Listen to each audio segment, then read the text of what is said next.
Nanti kalau misalkan bisa lihat ya. Sekarang ini targetnya. KJRI Shanghai dan KJRI Istanbul harus ngasihkan beasiswa lebih deh. Pasti. Amin.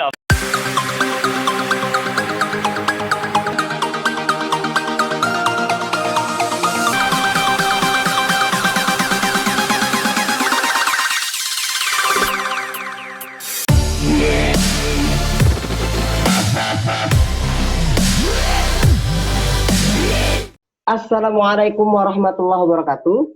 Namo budaya, salam kebajikan bagi kita semua. Kembali lagi di podcast Mereka Bercerita. Halo Katers, gimana kabarnya? Baik kan? Baik banget. Hari ini kita bakal kedatangan bintang tamu yang super duper perjuangannya gila.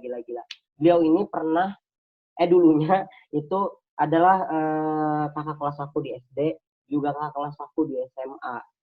Lalu setelah beliau lulus di SMA itu beliau ke Gontor. Setelah dari Gontor akhirnya beliau dapat beasiswa itu ke Turki. Gimana sih cerita beliau? Lalu gimana sih Turki itu? Penasaran deh. Kita langsung aja yuk. Ayo nggak? Skui nggak? Oke lah. Oke, 1, 2, 3. Sebelum lanjut, jangan lupa subscribe dan nyalain loncengnya ya, biar kita makin semangat kontennya. 1, 2, 3. Terima kasih. Enjoy video. Sudah terikut. Maka sudah berapa pertanyaan tadi yuk? 3 biji. Tapi masih banyak. Maka sudah. Masih sampai banyak ada orang-orang Arab. Sampai orang Arab juga tadi nimbrung, boleh mantap tuh. Karena ada aja pulang.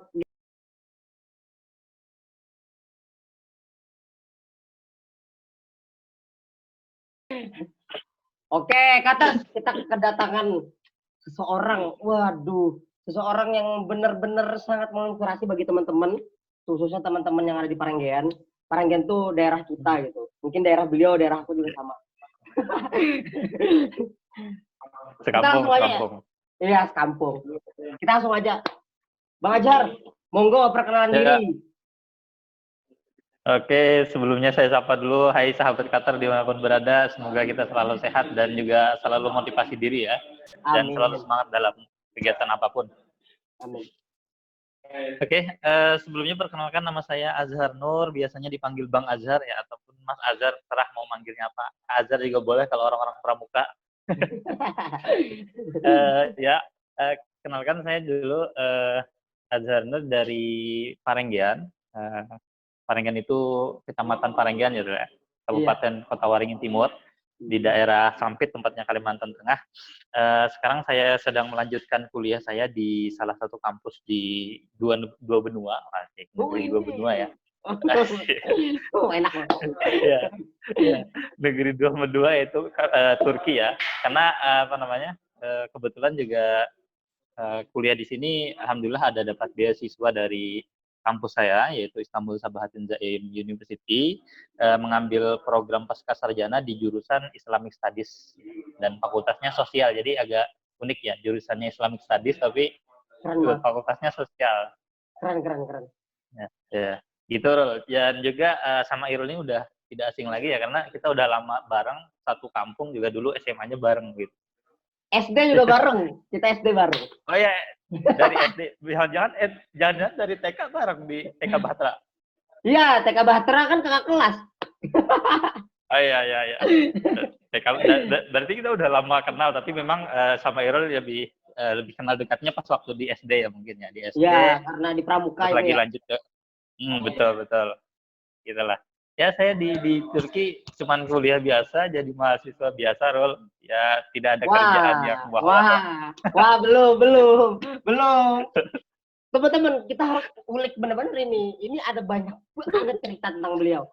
Jangan langsung terkontaminasi. Ini nih, pertanyaannya ini. Aku pengen konfirmasi gitu. Sama banget dengan kelakuan aku, mungkin waktu aku di pondok ya, ini sesuatu yang emang mungkin pastinya itu bakal menginspirasi teman-teman yang nonton nih. Irul itu sebelum ke Cina, itu pasti nulis yang namanya apa aja target sih, termasuk yang ke Cina gitu kan. Nah, akhirnya nggak tahu kenapa tiba-tiba sampai ke Cina. Nah, denger-denger nih, minta konfirmasi ya dari Bang Azhar. Katanya sebelum ke Turki itu pernah nulis di buku mencatat bahwasanya bakal ke luar negeri. Itu bener nggak sih? Ceritain dong. Waduh. Wah, memang hampir mirip ya sama Irul ya, apa namanya, memang senang loh. Pertama aku memang senang nulis apa aja, dari hal-hal yang aneh sampai hal-hal yang mungkin penting bagi kehidupan aku gitu loh. Ya semuanya aku tulis di buku, dan bahkan aku banyak sekali punya buku koleksi roll orat-oret nggak jelas terkadang gitu loh. Ya, dan salah satunya aku punya di salah satu buku aku, di buku eksklusif aku itu, target-target aku roll. Nah, tapi memang sebenarnya aku nggak sadar gitu loh, apa namanya, nulis-nulis target-target ini, nggak sadar bahwasanya ternyata di salah satu target aku itu, kan aku nulis targetnya kan 1.001 target begitu ya. Ini memang target-target yang iya, Keren.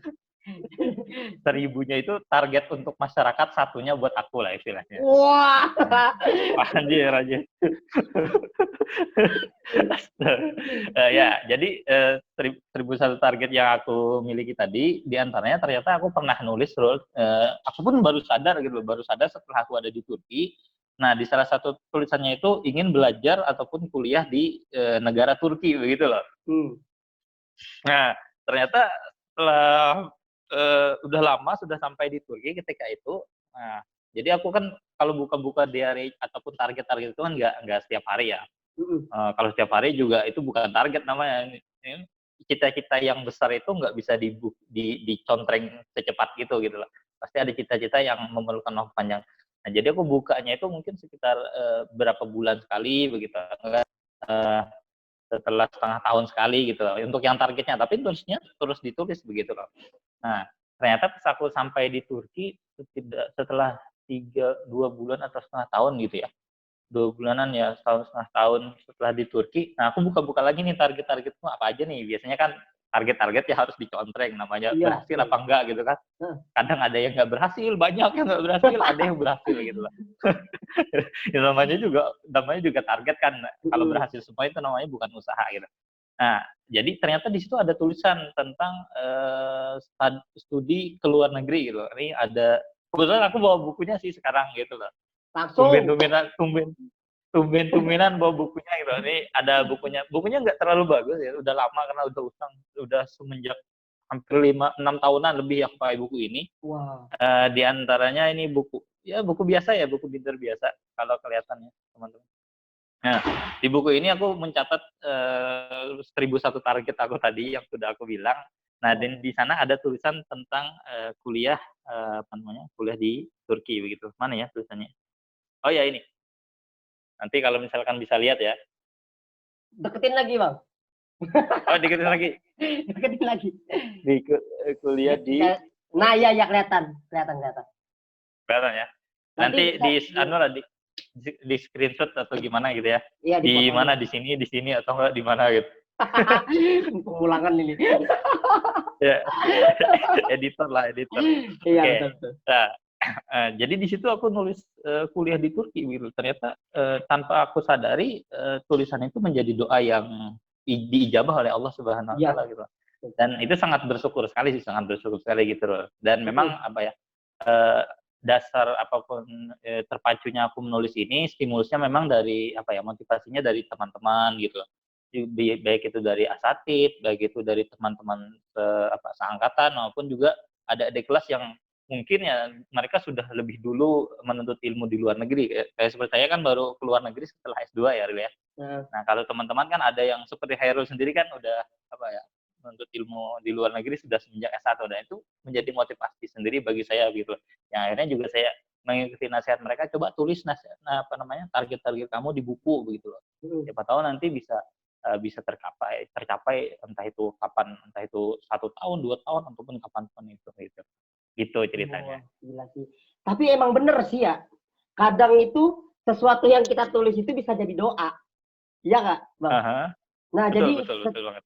Target-target yang kita tulis itu tuh itu malah bisa jadi doa, walaupun kadang emang bener sih, beberapa itu kadang, ya ini nggak kecapai, ya nggak apa-apa sih, tapi ada beberapa yang emang bener-bener yang mustahil bagi kita, itu kecapai gitu loh. Salah satunya ya kayak Betul, gini, betul. yang keluar negeri ini loh. Iya. Apalagi kan kita ya sebagai anak kampung bisa keluar negeri itu sangat wah sekali lah ya, suatu kebanggaan lah ya. Iya betul sih, betul banget. Lalu karena itu juga, tadi kan kata Bang Ajar itu dia sering karena dimotivasi oleh teman-temannya nulis segala macam. Itu emang sih kita mulai di pondok emang emang sudah terbiasa kayak gitu ya. Nah aku juga ada nih Betul, HP betul. sampai sekarang itu masih nulis-nulis itu. Jadi target itu harus ada gitu. Nah, Jadi sekarang ini targetnya. eh, Jadi targetnya Masya Allah. dari bulan Juni sampai Desember rencananya gitu. Oh, Karena emang kayak gitu sih karena kalau aku lihat kalau kita punya target kita mhm. jedarnya cepet gitu loh maksudnya uh, harus tepat tujuan nih gitu loh kan tapi kalau kita Iya, nggak punya iya. tujuan aduh bang kayak gimana sih tidur makan ya main-main kerjaannya bodo amat gitu sama hidupnya Iya, ya betul. kan ntar kalau nggak punya Ih, target takutnya itu malah yang namanya kita apa sih nyesel terlena lah. ujungnya betul terlena Betul. bang nih pertanyaan Ya, sama dengan pertanyaan dengan yang lain. iya. Apa tuh, apa ini kan tuh? ini kan S2 di apa di Turki. S2 Ya. di Turki.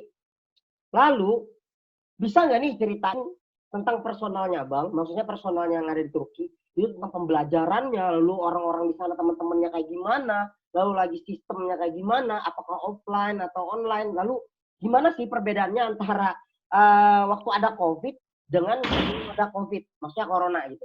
Jelasin Bang. Oke, oke. Oke. Kuliah di luar negeri ya, pastinya sih kalau kalau kita berbicara dengan kuliah luar negeri banyak sekali ya teman-teman, khususnya teman-teman Katers dimanapun berada ya, membayangkan wah kuliah di luar negeri kayaknya asik nih gitu loh. Oh, gitu. Apa asik banget, wah gitu loh. Tapi Iya. ternyata ada juga yang nggak wah gitu loh. Wah, agak nyesel sedikit gitu loh. Bukan nyesel sih, lebih kepada apa ya? Ah, kesel banget sih sama dia gitu loh. Karena mungkin perbedaan kultur ya. Karena kita Betul. nggak tahu kultur orang-orang ataupun negara-negara yang kita ketahui, dan bisa jadi juga mereka beranggapan begitu kepada kita. Nah, tapi sekilas tentang kuliah di Turki, ini pertama kali datang memang agak unik ya, karena Turki itu ya kalau dibilang negara Arab bukan negara Arab, gitu loh. Negara Eropa juga bukan negara Eropa 100% gitu loh. Tapi memang Iya. budayanya di sini memang lebih ke apa ya, budaya setelah runtuhnya Khalifah Utsmaniyah ya di Turki, itu kan berganti ke Republik Turki itu, jadi budayanya itu hampir banyak hampir 80% itu mengutip budaya-budaya di barat. Dalam artian berpakaian, terus cara makan, tata krama dan yang lain-lainnya itu mengutip dari pada apa namanya melihat ke budaya barat gitu, tapi tidak melupakan budaya-budaya Islam seperti makan, berdoa sebelum makan dan yang lain-lainnya itu ya. Nah, jadi uniknya pas waktu aku datang ke Turki pertama kali itu aku ketemu sama Hoja Fatih Pehlivan namanya. Jadi Hoja Fatih Pehlivan ini alhamdulillah dia bisa berbahasa Inggris, juga bisa berbahasa Arab karena beliau salah satu salah satu staf di Student Internasional. Dan memang yang lebih unik lagi di Turki itu rata-rata orang-orang ini Rul, ngobrolnya pakai bahasa Turki Rul. Jadi agak susah. Ya, jadi Turki itu berbeda dengan bahasa Arab, berbeda dengan bahasa Inggris, tapi memang banyak serapan-serapan dari bahasa Arab gitu loh. Karena peninggalan tadi Ottoman tadi. Nah, uniknya lagi adalah ketika di kelas, aku kira kan wah kayaknya bakal di kelas ini bakal ngobrol bahasa Turki nih gitu loh. Karena kan di awal tadi aku mikirnya begitu gitu, karena aku ketemu dengan satpam satpam asrama yang berbahasa Turki, orang-orang yang nyapa pakai bahasa Turki gitu loh. Bahkan susah sekali untuk berbicara bahasa Inggris, bahasa Arab di lingkungan di luar kampus gitu loh. Kalau di akademisi mungkin masih banyak yang ngobrol pakai bahasa Inggris ataupun bahasa Arab. Nah, ternyata ekspektasi aku tadi berbeda gitu loh dengan apa yang realitanya di sini. Ternyata ketika di kelas rata-rata hampir aku bisa bilang 90% dari dosen aku itu mereka lulusan Arab, dan bahkan mereka juga orang Arab asli begitu loh. Ada dosen aku yang Oh, apa namanya Mustafa Tamimi itu yang beliau dari Palestina, ada juga dosen aku yang dari Madinah, ada yang dari Jordan dan yang lain-lainnya. Memang ada beberapa dosen juga yang dari lokal dari Indonesia, dari Turki ya gitu ya. Nah, bahasanya pun kadang mereka kan sudah lama di Arab ya, karena sudah lama di Arab. Kadang kalau kita istilahnya orang Indonesia itu, kita orang Banjar ini kadang tidak terasa gitu loh, bahwasanya dia itu sedang ngomong pakai bahasa Banjar gitu loh. Nah, tahu-tahu tahu-tahu ini aja, apa namanya, tahu-tahu ngomong aja bahasa Inggris. Nah, kadang itu yang membuat apa ya, perbedaan bagi kita, dalam artian kita yang belajar bahasa, atau ya aku tadi belum bilang ya, bahwasanya aku kuliah itu di Islamic Studies pakai pakai pengantarnya bahasa Arab loh. Nah jadi kan dosennya tadi ngajar pakai bahasa Arab, kadang mereka menggunakan lahjah. Lahjah itu kan perbedaan bahasa itu ya. Iya. Yang amiyah lah bahasa kita, amiyah itu. Nah, lahjahnya itu kadang, wah, ini ngomong apa ya dosennya ya? Ini ngomong apa ya gitu. Nah, itu sering sering sering terjadi kadang gitu loh. Tapi menurut aku itu unik, hal yang unik. Yang pertama gitu lah. Yang kedua juga ada budaya-budaya dari mereka. Kadang apa ya, kalau di Indonesia kan kadang ketika ada, khususnya ketika presentasi ya, presentasi di kelas, jadi itu kita presentasi, setelah presentasi baru ada sesi pertanyaan begitu lah.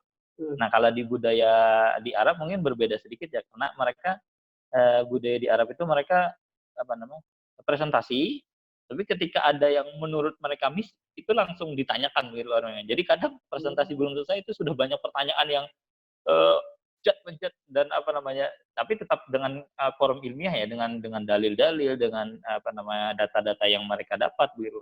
Dan memang itu serasa hidup gitu loh, dan bahkan itu membuat kita apa ya, ciut gitu mentalnya, aduh ditanya-tanya terus tolong gitu.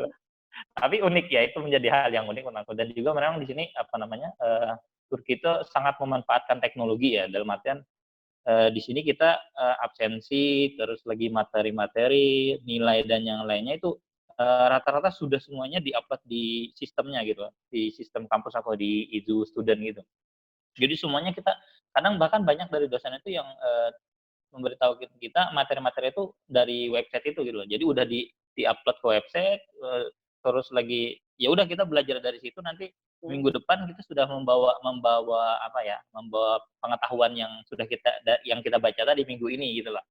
Jadi ke kelas itu sudah dengan ilmu yang matang, dengan ilmu yang maklumat sabikoh lah istilahnya. Iya. Gitu. Istilahnya begitulah. Gitu ya. Teknologinya bagus gitu. Keren sih. Ya. Keren. Mungkin Beda di sih. Cina juga lebih ya kayaknya. Beda sih kalaunya sama di Cina gitu loh. Maksudnya kan kalaunya di Cina guru-gurunya sama kayaknya, di sama. Kalaunya absensi lalu lagi kayak pelajaran-pelajaran itu kita pasti menggunakan barcode di kelas. Jadi nggak lagi manggil-manggil nama kayak Indonesia tuh enggak. Jadi barcode tek udah langsung masuk nama kita. Lalu lagi kalaunya apa sih? Guru-gurunya itu kalaunya di luar kelas itu pakai bahasa daerah. Tapi kalau sudah di dalam kelas itu pakai bahasa Putonghua kata orang di sini, kalaunya bahasa Cina asli itu. Gitu. Jadi emang kurang lebih sama sih kayak Turki kayaknya. Gitu. Tapi itu yang keren banget tadi itu tadi. Yang presentasi itu keren banget. Wah, kayak pengen cobain gitu loh. Kita presentasi langsung dibuat. Wah, itu kaget banget kayaknya tuh ya. Iya, karena kan di Indonesia kan nggak seperti itu ya. Kalau biasanya kan kita tenang dulu, baru setelah selesai presentasi baru dibantai lah istilahnya. Kalau ini udah dibantai dari awal. Langsung ciut tuh habis dah. kita masuk nih ke pertanyaan selanjutnya, Bang. Ya, silahkan. Kalau dilihat-lihat nih, Bang Azhar nih ada beberapa dilihat itu kan sibuk gitu di akademis. Kalau dilihat kayak kemarin kan di silat, lalu lagi mungkin komunitas-komunitas gitu ya. Lalu lagi di apa sih kemarin tuh? Banyak lah. Bisa nggak diceritain? Karena aku sering banget ngeliat story di IG dengan WhatsApp gitu kan. Bisa dong ceritain apa aja sih kesibukannya sekarang itu? Aduh. Sebenarnya kalau sekarang sih nggak sibuk ya, Rul, karena corona ya. Itu semuanya ngerasain. Corona iya. Oke. Siap. Ya memang kalau karena ini tahun terakhir di Turki ya, Rul, jadi aku sebenarnya nggak terlalu sibuk lagi. Memang kebanyakan kegiatan itu di tahun pertama sama di tahun satu setengah tahun kemarin lah ya. Ini kan masuk tahun kedua aku ya. Kedua akhir lah. Nah jadi, pas waktu di awal-awal itu memang, sering aktif di di beberapa sektor-sektor organisasi, terus lagi di beberapa kegiatan juga yang tentunya volunteer gitu. Nah, khususnya juga di PPI ya, eee, Wah. Perhimpunan Pelajar Indonesia ya, Hmm. PPI Turki, cabang Turki, eee, tapi aku masuknya yang di provinsi jadi yang provinsi Istanbul. Karena kan aku kan domisilinya di Istanbul, jadi aku masuknya di Istanbul. Emang tahun ini kemarin juga, sempat mau daftar di Turki, tapi kelihatannya, wah nanti daripada terbentur tesis dan yang lain-lainnya malah, apa ya, malah mengganggu, tidak tidak apa ya, istilahnya tidak di organisasi malah nanti nggak fokus di sini, ya udah aku lebih milih anulah, untuk di tesis saja begitu loh. Ya. Nah memang, 1 tahun kemarin di organisasi itu kita alhamdulillah diamanati di salah satu majelis perwakilan anggota di PPI Istanbul, dan juga, sempat kita bergerak juga di salah satu komunitas, jadi komunitas, asosiasi, Indonesia Association, Student gitu loh. Salah satu komunitas di kampus kami. Jadi kebetulan kampusku 1 tahun setelah aku datang itu meludak sekali orang Oh. Indonesianya, Jadi, pas waktu aku pertama kali datang itu kebetulan kita, apa ya, kita tanya-tanya kan, biasa jiwa-jiwa organisasiku, meronta-ronta lah gitu. Bukan, bukan itu kayak itu apa namanya ini, jiwa-jiwa senioritas. Enggak, bukan gitu. Nah, terus aku kan nanya-nanya ke salah satu, apa ya, senior aku yang udah di ISU juga. Ini Mbak, di sini ada Mbak Nabila namanya, "Mbak, di sini ada organisasi nggak sih yang menaungi teman-teman Asia?" Begitu loh. Awalnya cuman menaungi teman-teman Asia gitu.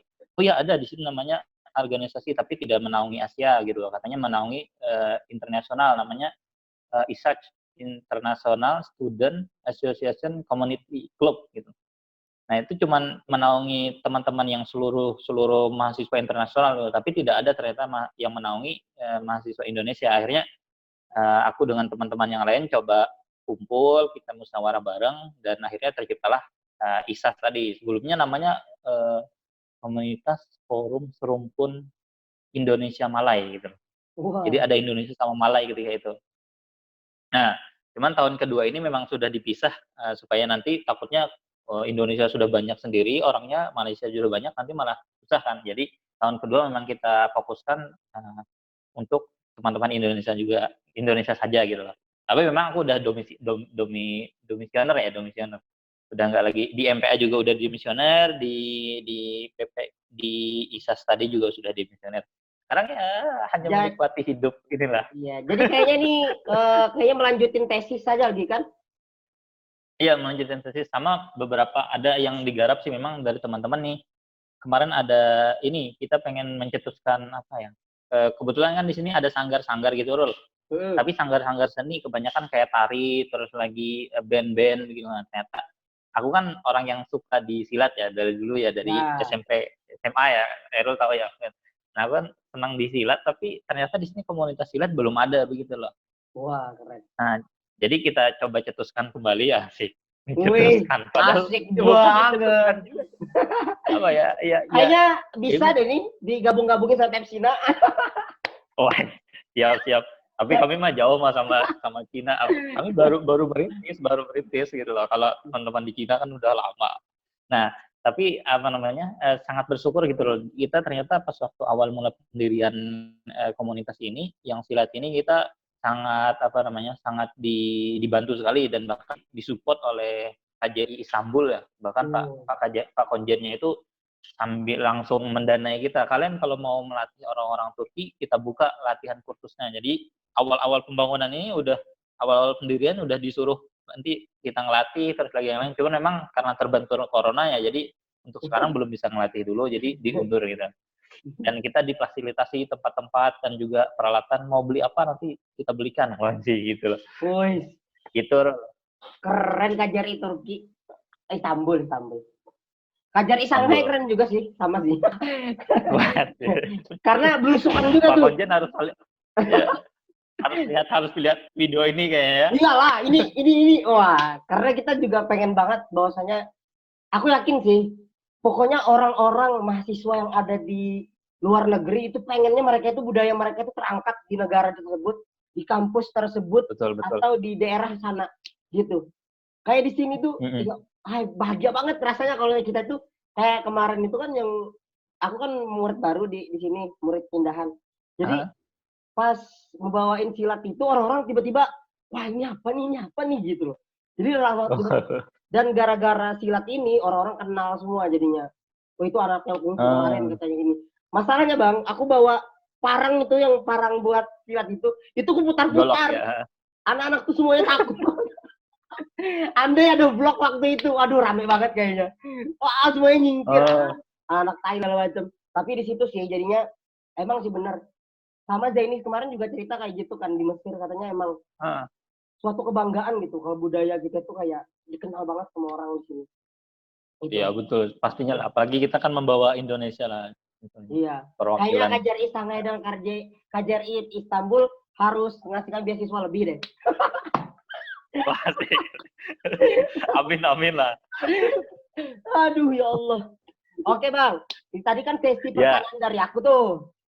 iya Ini siap. udah habis, tapi masih ada sesi pertanyaan penutup dari aku, tapi kita nggak usah ke situ dulu. Nah ini Uh-huh. kita baca sesi pertanyaan dari teman-teman Instagram. Wah ini rame sih. Waduh. Dari teman-teman yang Ngeri di nih Cina, kayaknya nih, ngeri nih. teman-teman di Cina juga ada yang nanya. Itu lagi teman-teman yang di Indonesia, yang Malaysia juga ada. Uh, Ini kan Oke, dari teman dekat kita dulu. Masih kenal. oke.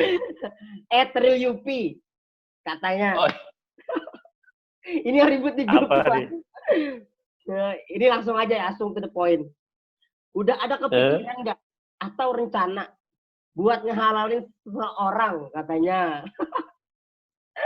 Ayo, ini pertanyaannya sulit banget.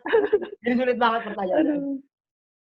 padahal Lebaran udah lama ya. Pertanyaan mencekam ini masih ada ya. Nggak, jadi salah satu hikmah memang kita yang kuliah S1, yang udah selesai S1 ataupun juga sedang kuliah S1 ya, itu memang menghindari pertanyaan-pertanyaan begini.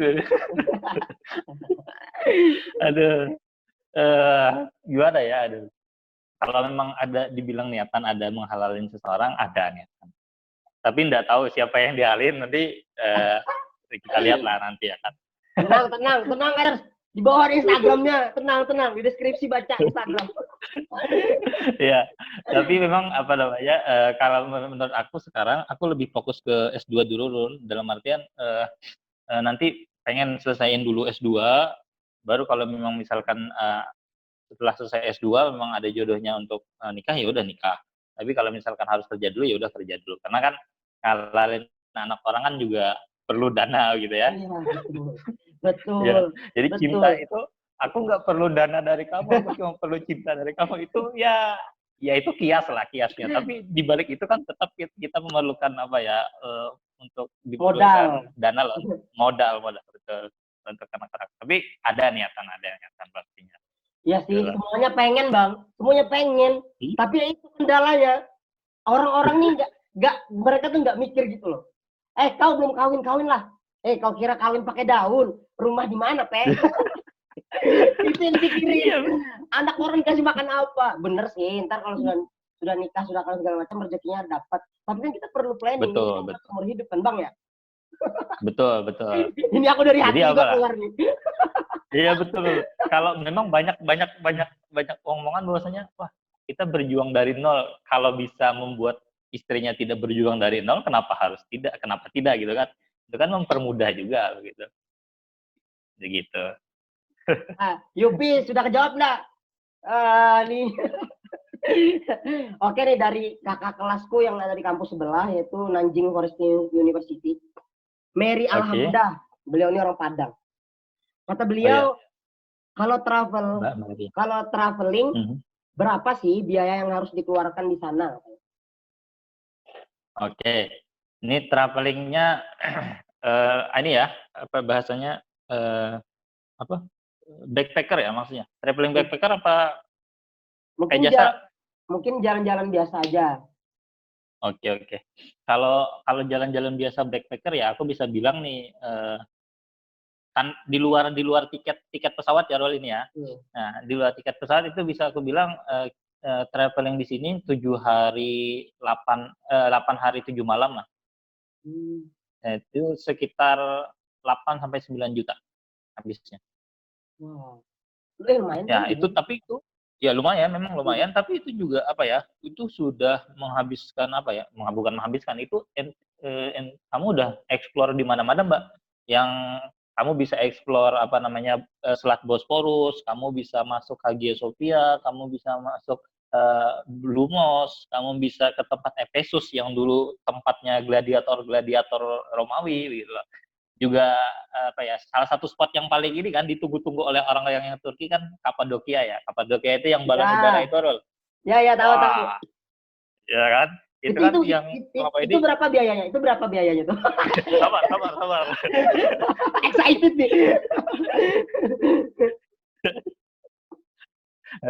Oke, kalau yang itu itu di luar biaya itu ya. Karena kan kalau biasanya orang-orang datang sini yang khususnya mahasiswa rata-rata kalau mau ke situ cuman apa ya? Intinya ada balon udara terus jadi spotnya foto gitu loh. Tapi kalau naik memang beda lagi. Nah, itu harganya dibanderol biasanya kalau aku nggak tahu ya kalau sekarang ya. Kalau sebelumnya itu biasanya sekitar $250 sampai $300 per orangnya. Lumayan. Mahal. Ya orang-orang yang crazy rich bisa lah naik ke sini lah.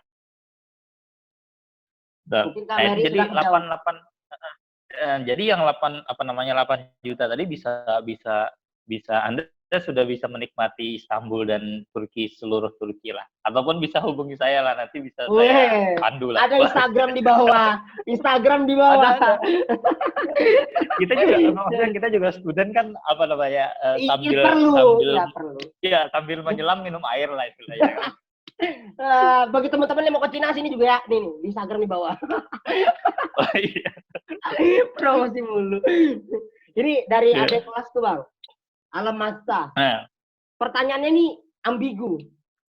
Mantep-mantepnya di sana kata dia kan. Tanyain Bang katanya. Nah, mungkin maksudnya gini. Di sana itu mantep-mantepnya itu maksudnya gimana sih? Dari uang saku kita di sini kayak gimana? Apakah mantap? Lalu lagi barang-barang di sana murah nggak? Makan-makanan kayak gimana gitu. Oke. Memang betul-betul ambigu ya, tapi nggak apa-apa, saya senang dengan pertanyaannya ambigu begini. Itu bisa meluas, jadi kita tuh dengan pertanyaan itu luas sekali nanti. Kalau memang ditinjau dari sini, karena kan apa namanya, Rul? Turki itu kan negara yang terkenal dengan negara dua benua ya. Asik. Kayak saya ini kan apa namanya, kuliah saya kan di daerah Asia. Memang untuk kampus 2 itu daerah Asia, tapi saya tinggalnya di Eropa. Widih, enak banget. Wah, ini keren nih jadi thumbnail nih. Ini keren jadi thumbnail. Jadi kuliah dua benua memang betul-betul dua benua begitu loh. Iya, betul.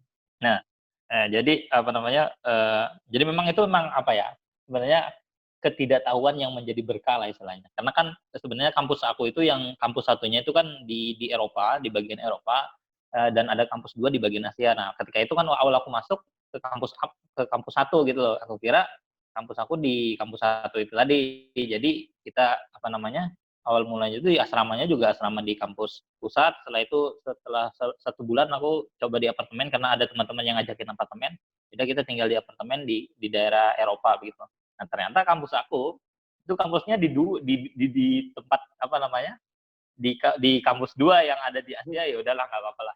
Hikmah lah di balik itu. Jadi kuliah 2 benua itu memang terasa gitu. Wah. Nah, iya. Nah, tapi bercerita tentang Eropa, tadi kan kalau kita mendengar kata Eropa kan pasti terdengar wah, kita pakainya Europe nih. Pakai dolar, pakai apa namanya? Uang-uang Europe gitu loh. Itu kan terlihat terbanderol sangat mahal, apalagi kan sekarang kan dolar kisaran $1 itu hampir 15.000 ya. Turun dah 14. Turun, oke. Nah, jadi pas waktu kita mikir itu wah kayaknya Turki bakal mahal juga nih. Nah, ternyata hal yang kita pikirkan itu tidak seperti yang kita pikirkan gitu. Karena kan Turki kan memakai lira ya. Jadi lira itu tidak terlalu jauh dengan rupiah di Indonesia, mohon maaf. Sekitar 1 lira itu sekarang, kalau sekarang nih karena turun-turunnya itu 1 lira sama dengan 2.100 rupiah. Kurang lebih yuan ya. Jadi nggak terlalu mahal gitu loh. Bahkan banter-banter pun paling 3.000 gitu. 1 lira itu 3.000 rupiah. Jadi kalau misalkan dihitung-hitung sama Indonesia hampir sama. Bahkan aku bisa bilang nih, bagi teman-teman yang ada keinginan untuk kuliah di Turki, khususnya di daerah Istanbul, ini yang khususnya untuk cewek ya, yang cowok mohon maaf. Kalau yang cewek aku nggak tahu nih biayanya berapa.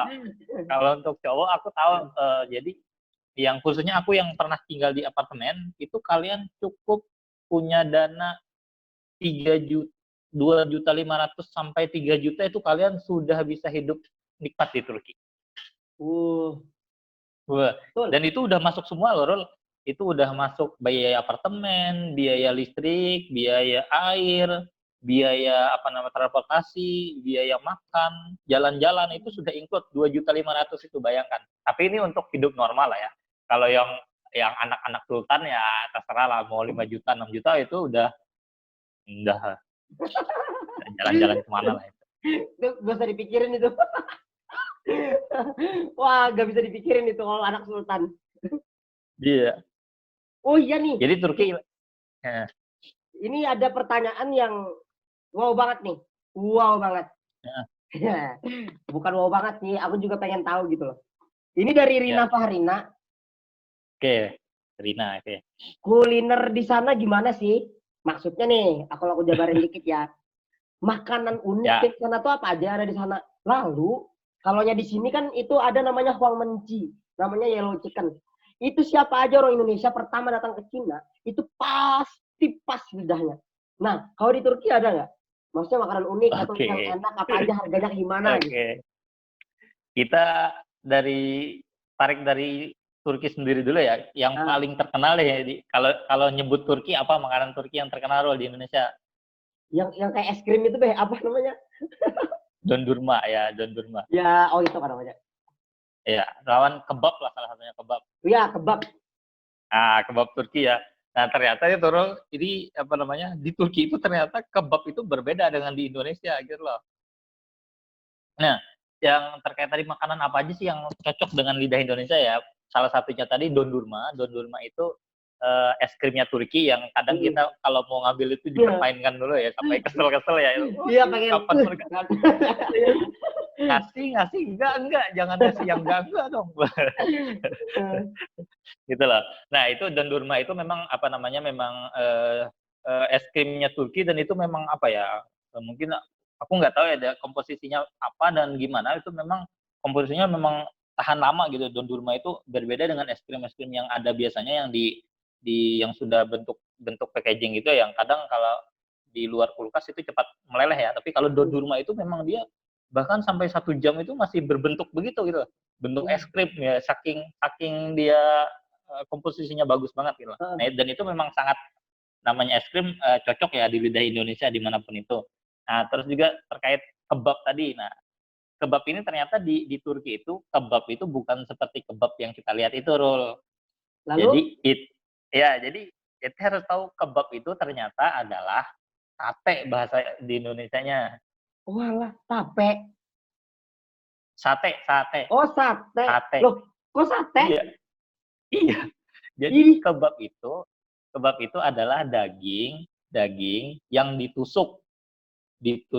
Tapi di sini tusukannya memang beda ya. Kalau Indonesia kan cuma pakai lidi ataupun apa gitu. Nah, kalau di Turki itu dia pakai tusukan besi, panjangnya itu udah kayak pedang. Ya, jadi tusuk-tusuk, nah itu namanya kebab. Nah, kebab Turki baik itu daging ayam, mau daging sapi, mau daging kambing. Nah, itu namanya kebab Turki. Nah, sedangkan kebab yang kita ketahui di Indonesia itu namanya di sini adalah tawuk durum namanya. Tawuk durum itu adalah ya kebab yang di Indonesia gitu. Gimana ya jelasinnya ya? Ya gitu. Ya, mereka paham. Ya, intinya begitu. Nah, jadi ada nama tawuk durum, ada et durum gitu. Jadi namanya di sini et durum. Nah, dan itu memang bagi lidah orang Indonesia sangat masuk sekali, Rol, gitu loh. Karena kan kebanyakan kuliner di Turki ya, itu kan bentuknya itu kalau kalau tidak hambar, manis gitu loh. Karena kan mereka di sini kan sukanya kan kayak zaitun gitu loh. Iya, Terus lagi ada apa namanya, kalau pagi-pagi itu kayak memang betul-betul kayak makanan orang kaya gitu. Tidak akan terlihat nasi begitu loh. Jadi semuanya cuma roti, selai, zaitun, salad dan yang lain-lainnya gitu. Jadi menemukan nasi itu jarang di sini gitu. Itu berarti tapi memang ya enak makanan enak. bahan apa? Makanan pokoknya mereka apa? Makanan pokok mereka di sini roti sama daging, Oh, daging-dagingan. gitu ya. Ya, Akhir. jadi kalau di Indonesia kan nih, kalau kita mesan makanan kan, Mm-mm. makan siang atau makan malam, makan pagi bahkan ya, itu Mm-mm. pasti ada nasi, ada ikan gitu loh. Nasinya banyak, Iya. ikannya lumayan gitu loh. Nah, kalau di Heeh. sini memang ada nasinya, tapi kebalikannya gitu. Misalkan kayak ayam nih, ayamnya kamu dapat 3 potong, nasinya itu mungkin setengah centong lah bahasanya gitu ya. Jadi terbalik gitu loh. Jadi aku juga bingung, pasti.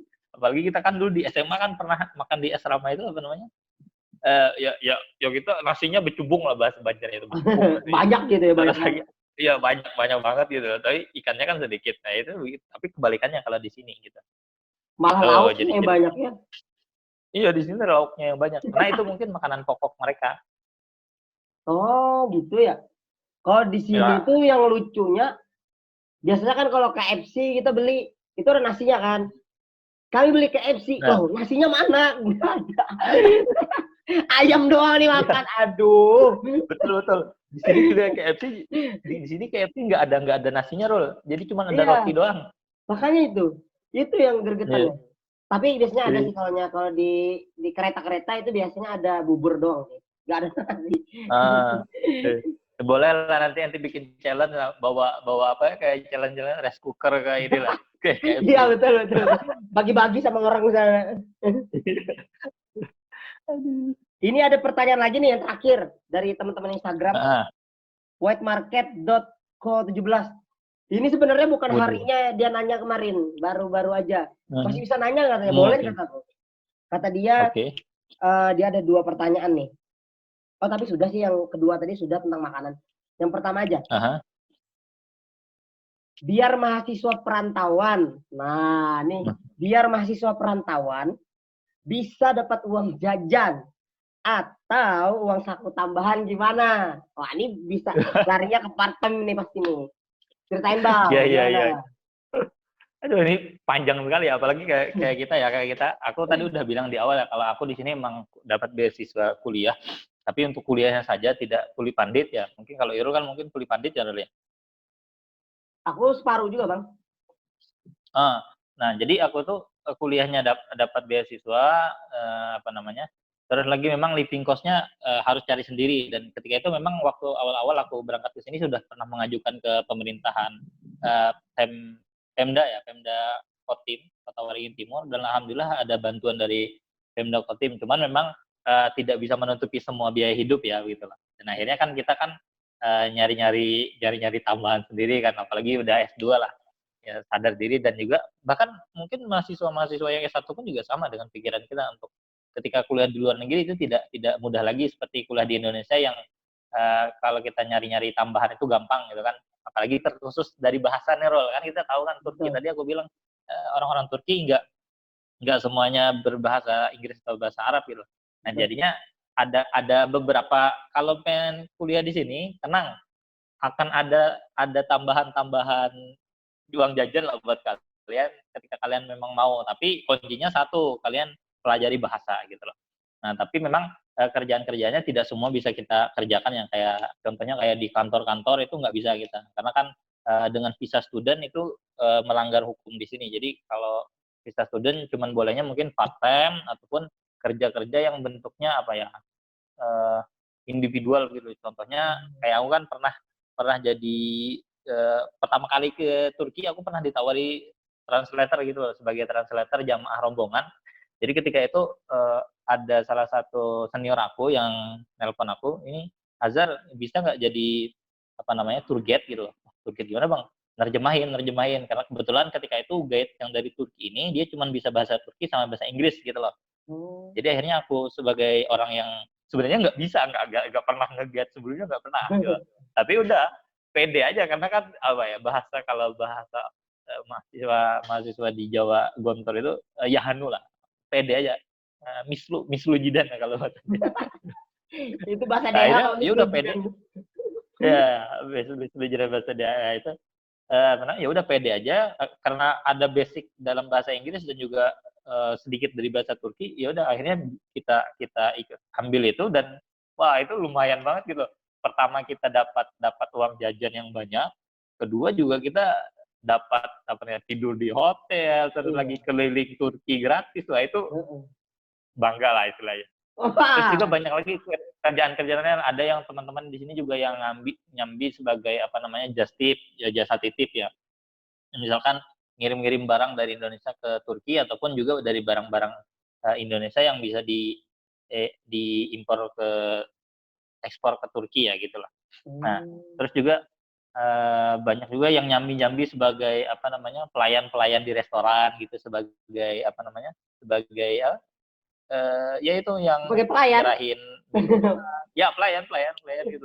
Ada yang juga di tempat-tempat yang jualan-jualan lain gitu. Tapi kalau untuk di kantor mungkin masih belum boleh loh, kecuali harus ada ini kan, harus ada visa Izin. visa visa pekerja memang gitu. Gitu loh. Jadi tenang lah kalau yang si siapa Black ID ya itu kan White apa sih namanya nih? namanya. White market. Dia Ya, pakai akun bodong, nggak ya berani dia nanya. Oh iya iya. Itu intinya begitu kan. Jadi tenang kalau misalkan di sini kalau tidak ada beasiswa sangat sangat ada sekali pekerjaan-pekerjaan yang bisa dikerjakan oleh teman-teman gitu. Tapi saya sarankan syukur-syukur kalau misalkan bisa datang ke sini itu dengan beasiswa kuli pandit. Jadi kita memang betul-betul datang sini belajar betul dan juga kembali nanti dengan cepat lah gitu lah. Istilahnya gitu. Mantul. Keren sih. Ya. Ini aduh keren banget. Mulai dari awal sampai akhir. Ini aduh yang nonton sampai akhir, aduh kebangetan sumpah. Nah, ini yang terakhir Jabang. Ya. Pertanyaan terakhir nih. Di sana itu katanya kan tahun terakhir sudah. Ya. Tahun terakhir ya. Berarti tahun 2021 lulus.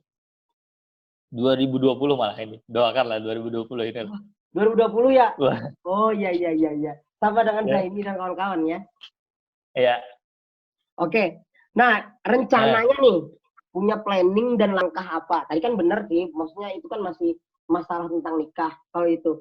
Kalau sebenarnya kalau dari dalam hati atau dari dalam planning dan pikiran atau yang sudah dicatat, yang ditargetin, itu kalau sudah disusun ke depannya itu apa sih? Langkah ke depannya.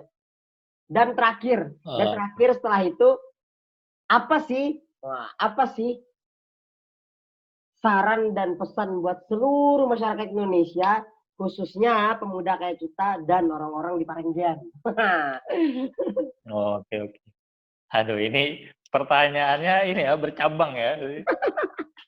Kan udah dibilang tadi. Beranaknya banyak nih kayak udah. Kan udah dibilang habis ujian Mam tadi. Iya. Jadi masih terngiang-ngiang gitu bosnya. Wah ini loh pertanyaan dari dosennya seperti ini. Jadi harus bertanya ke orang juga bercabang. Masih terngiang. Oke. Aku coba jawab ya. Jadi planning apa sih yang pengen keluar setelah aku selesai dari kampus di Turki, misalkan studi di Turki, ya memang diantaranya memang harus balik ke Indonesia khususnya karena memang sangat rindu sekali dengan keluarga, khususnya dengan ibu, ayah dan juga adik yang ada di Indonesia, khususnya di Parenggian ya. Jadi pengen sekali sungkem dengan mereka, khususnya ayah dan ibu, karena sudah lama sekali hampir 2 tahun ya, karena aku belum pernah pulang-pulang selama 2 tahun ini ke Indonesia gitu. Jadi pengen sungkem ke mereka, pengen berterima kasih gitu karena telah melahirkan aku, telah mendidik aku gitu.